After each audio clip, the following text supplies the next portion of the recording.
vieron que estamos rodeados de ríos. A ver, ir a pescar tendría que ser algo normal para todos los santafesinos, ¿no? Sirve de relax también. Por ejemplo, con el río Salado, con el Paraná, con la laguna Setúbal. Pero, bueno, la convocamos a Ana Pía Rabufetti, que está a cargo de una investigación que propone en primer lugar lograr una pesca sustentable. Ana Pía, ¿cómo te va? Bienvenida, buenas tardes. Hola, buenas tardes. ¿Tranquila? Un placer saludarla. Nada de nervio, nada por el estilo. Tranquila. Bueno, a ver, ¿qué es una pesca sustentable? Un gran desafío. Sí, me imagino.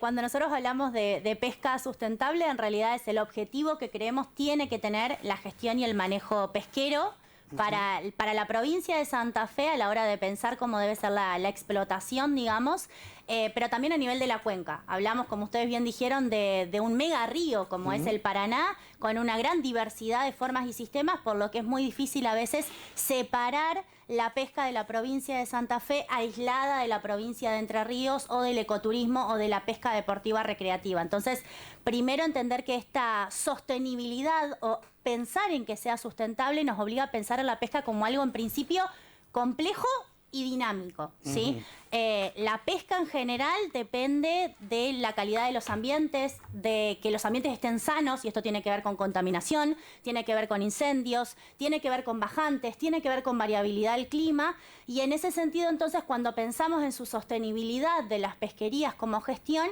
es pensar que la gestión pesquera se enfrenta básicamente a muchos desafíos que tienen que ver con la famosa y en agenda crisis climática, ambiental, también económica, ¿por qué no? Porque eso supone un modelo de desarrollo, ¿no? A la cual nos hace pensar de que, bueno, no nos alcanza con conocer solamente, digamos, el estado poblacional de las especies, sino que tenemos que entenderlo como algo más macro, mucho más complejo, algo social, económico, histórico también, porque no identitario para la población, que se ve atravesado por toda esta complejidad y que es mucho más que pensar en los peces y cómo están o cómo son explotados hoy en día, sino también en los pescadores como actor social, en el estado de los ecosistemas y estos conjuntos, digamos, en sí. Hoy por hoy, ¿hay leyes para esto, digamos, que acotan el tema de la pesca de algunas especies?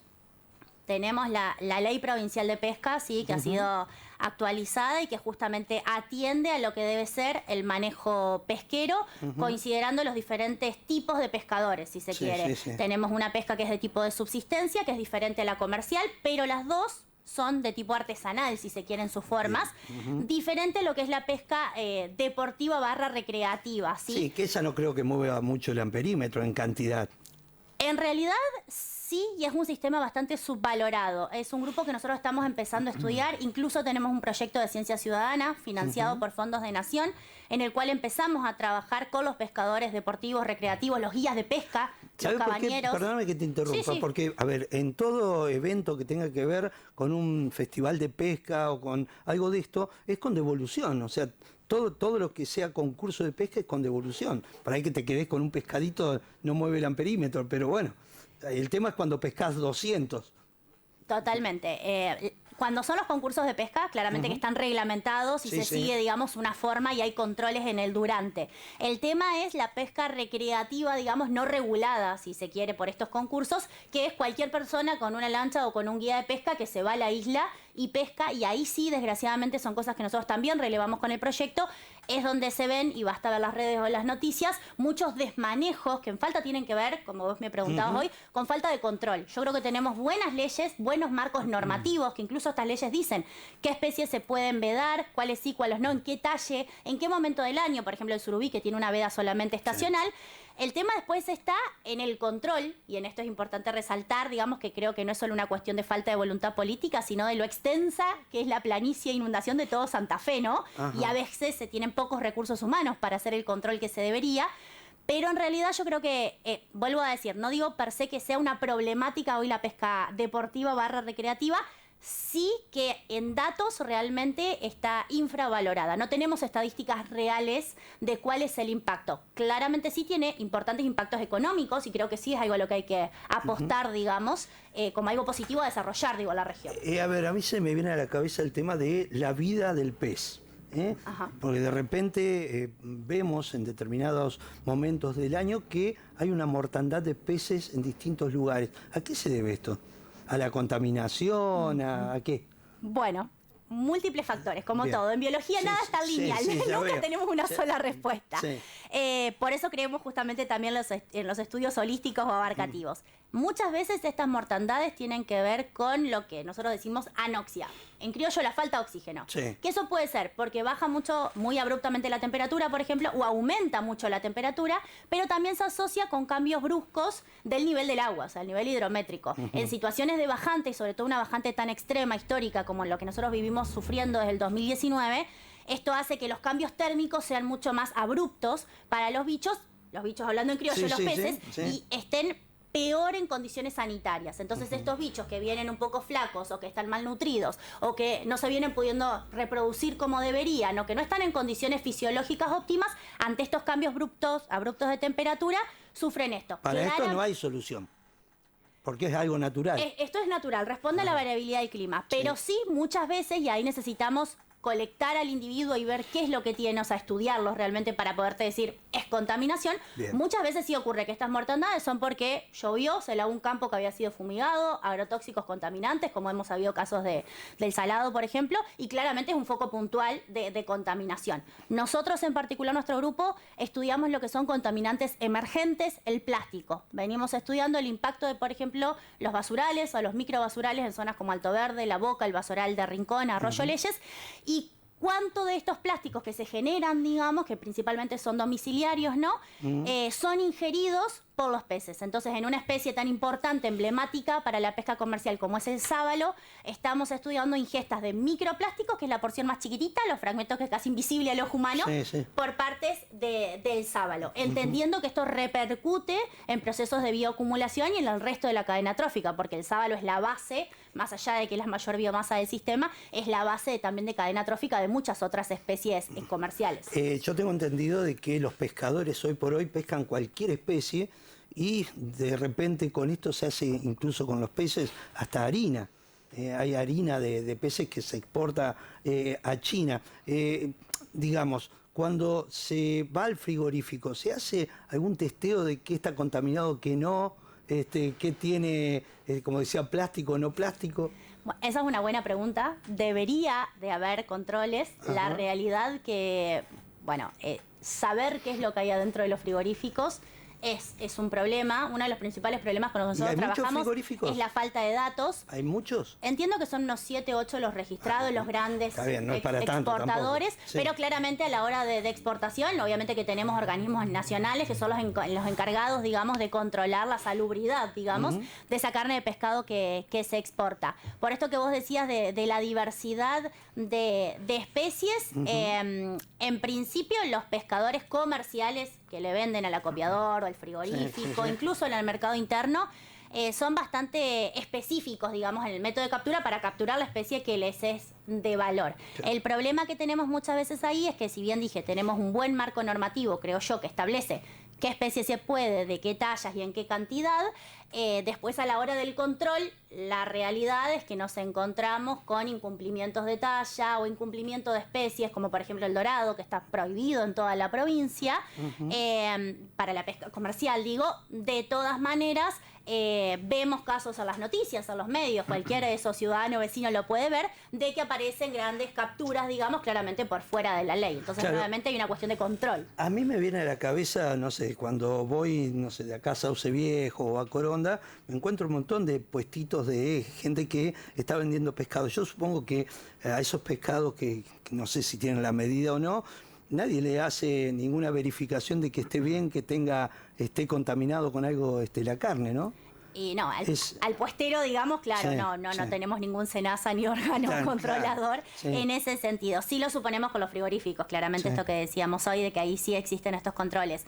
De todas maneras, creo que en esta venta minorista, en el mercado interno sería para el consumo, que muchos pescadores se dedican a esto, incluso para la subsistencia y para su propia alimentación familiar, es donde muchas veces también suele haber como más conciencia de la necesidad del cuidado de los ejemplares, y también ellos conocen mucho, hay mucho conocimiento importante para recuperar de los pescadores, y ellos saben muy bien al ojo, digamos, Sí, simplemente sí. el Ajá. estado de estos ejemplares, digamos. Hoy hablábamos de los pescadores, puntualmente de la salud de los pescadores. ¿Esta contaminación puede afectar al pescador o en qué lo afecta?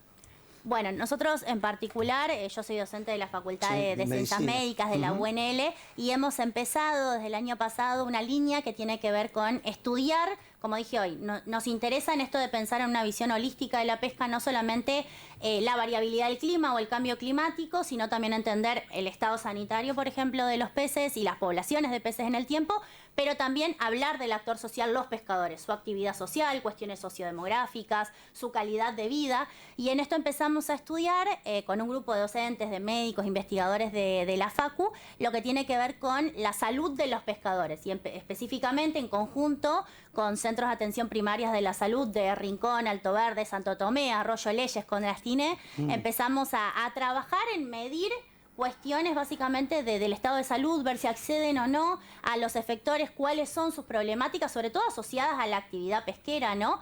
Porque en general el pescador, si bien es un trabajo muy familiar, muy arraigado a la cultura, digamos, nuestra local del litoral, también ha sido un sector muy olvidado y en general está muy vulnerabilizado.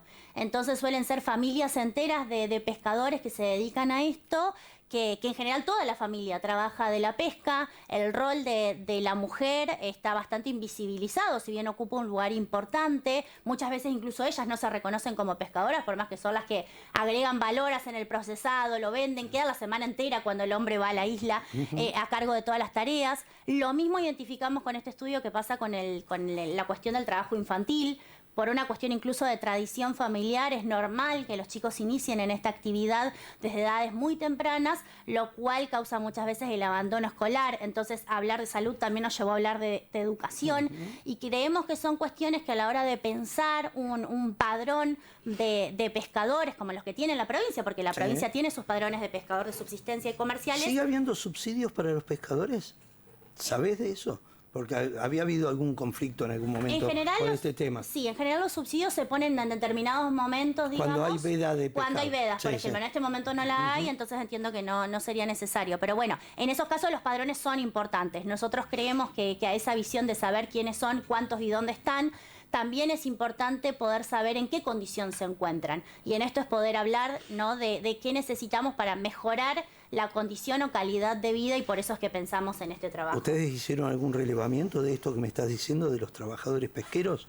Esto que estoy mencionando sí, Sí, fue un trabajo sí. en terreno, ¿sí? Donde lo que hicimos fue convocar a las comunidades de pescadores que tienen como referente, por ejemplo, un club de caza y pesca como el de Santo Tomé, o en las bajadas de lancha de Arroyo Leyes, de Colastiné, en La Boca, en Alto Verde, lugares de referencias para ellos, y les hicimos encuestas, entrevistas, digamos, y ahí además medimos parámetros, digamos, básicos médicos, evaluamos el carnet de vacunación, preguntamos por su alimentación, por su tipo de actividad física, por problemas asociados a la propia actividad pesquera, y con eso armamos este relevamiento. ¿Y en general qué les dio este relevamiento? Esto que te mencionaba hoy de la invisibilización de la mujer en la familia, de la cuestión claramente de la edad de inicio en la pesca, la consulta a los CAPS como el Centro de Atención Primaria de la Salud, como lugar primario, sí dio números muy positivos, aproximadamente un 90% de ellos, porque hablamos de un sector que claramente la mayoría no tienen obra social o muy baja cobertura, o sea que dependen de estos efectores para solucionar sus problemas. La mayoría no concurre a los controles, digamos, anuales médicos, sino que lo hace directamente ante una necesidad o un control de enfermedades crónicas.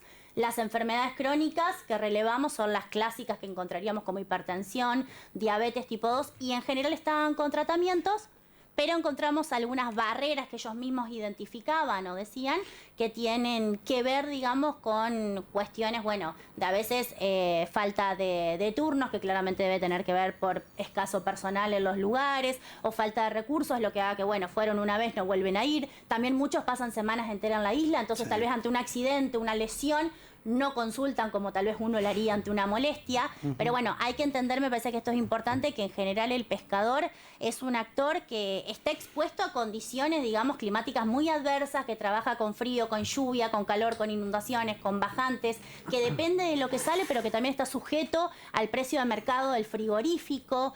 Entonces realmente es una situación muy vulnerabilizada y creemos que también hay que atender por ahí. Ya que estamos con el tema de medicina, tenemos el diagnóstico. ¿Cómo le damos solución a esto? Bueno, tenemos el diagnóstico. Yo acá bióloga, no médica, pero no. Sí, apostamos a que primero, como todo a la hora de hacer ciencia, digamos, y ahí ve lo importante del espacio, nosotros necesitamos, digo, los científicos, de tener datos, tener el estado de situación bien. para poder plantear soluciones. Por ese lado, decir que esto que realizamos fue algo muy chiquitito a nivel del Gran Santa Fe, con 50 pescadores, y tenemos propuesto para este año extenderlo a toda la provincia de Santa Fe en un convenio con el Ministerio de Ambiente y Cambio Climático de la provincia de Santa Fe. En eso hemos podido avanzar y ellos están interesados incluso en que lo hagamos y avancemos en esta caracterización, lo cual quería señalar, digamos, positivo. Porque la verdad es que necesitamos saber el estado de situación para poder plantear las políticas públicas que realmente atiendan a esta demanda, a esta problemática. Y después ahí viene en realidad el trabajo en interdisciplina, digamos, con las otras áreas, que son claramente en este caso la parte médica, los efectores, y en cada caso particular dar solución, porque aunque parezca a veces algo general, no son lo mismo las problemáticas que podemos encontrar, por ejemplo, en Santo Tomé, que en Alto Verde, que si nos vamos tal vez a Reconquista, o lo mismo que si nos vamos a Rosario, por ejemplo. Entonces, primero necesitamos tener una buena caracterización local, y ahí la importancia de estar realmente en el territorio, como para poder plantear qué políticas públicas se necesitan que realmente den una respuesta a todas estas familias, digamos, de pescadores. Bueno, ¿en qué instancia de este estudio están? Bueno, este estudio tuvimos el primero preliminar, como digo, el año pasado, que es lo que estamos recién por sacar la primera publicación, y este año estamos por realizar el segundo muestreo, digamos, a nivel de toda la provincia. Ese es el desafío para este año, para poder tener un buen mapeo de toda la provincia. Ana Pía, la última, ¿cómo están los ríos en general aquí en nuestra provincia? Bueno. O sea, los que tienen que ver con nuestra provincia. Totalmente. Bueno, ahí está bueno decir, como mencioné al principio, de que el río Paraná es un mega río que es muy difícil que lo podamos separar de las aguas que corren por Corrientes, Chaco, incluso lo que nos aporta el Paraguay y lo que viene de Brasil. Porque aunque querramos entenderlo por separado, el estado de sanidad del río, y que de eso también depende la salud de los animales y nuestra propia salud, con esta idea de una salud, ¿no? Depende de que tengamos una buena conectividad, de que la actividad que se haga no sea invasiva con los ambientes, digamos, con los ecosistemas, que se controlen las actividades productivas que se llevan a cabo, que haya control de las obras de ingeniería y las grandes modificaciones que se lleven a cabo en la provincia. Si nos comparamos con otros grandes ríos del mundo, como ha sido el Mississippi, te puedo decir, bueno, estamos bien, vamos a decirlo así, en líneas generales, pero realmente tenemos grandes problemas de artificialización de la planicie, de perturbación, de pérdida de conectividad, de partes de la planicie que se secan, por ejemplo, y esto tiene que ver también claramente con la bajante y con cuestiones de modificaciones de la planicie del paisaje que se van dando y que van alterando la forma del río. Lo cual nos hace reevaluar, creo yo, cuestiones que van a tener que ver a futuro con servicios ecosistémicos que nosotros tomamos del río, desde el acceso al agua, actividades claramente productivas, la pesca en sí. Pero bueno, creo que es fundamental, pensando en esto de la sostenibilidad de la pesca, de que necesitamos pensar primero en la conservación de nuestros ecosistemas, del gran humedal del Paraná, porque de eso también va a depender la conservación de las poblaciones pesqueras, digamos. Señorita, gracias por la charla magistral que nos ha dado. Nos visitó Ana Pía Rabufetti, está a cargo de una investigación que propone justamente esto de lograr una pesca sustentable y que los pescadores estén de la mejor manera. Gracias por haber estado. Muchísimas gracias a ustedes por el espacio. Buenas tardes. No, por favor. Gracias.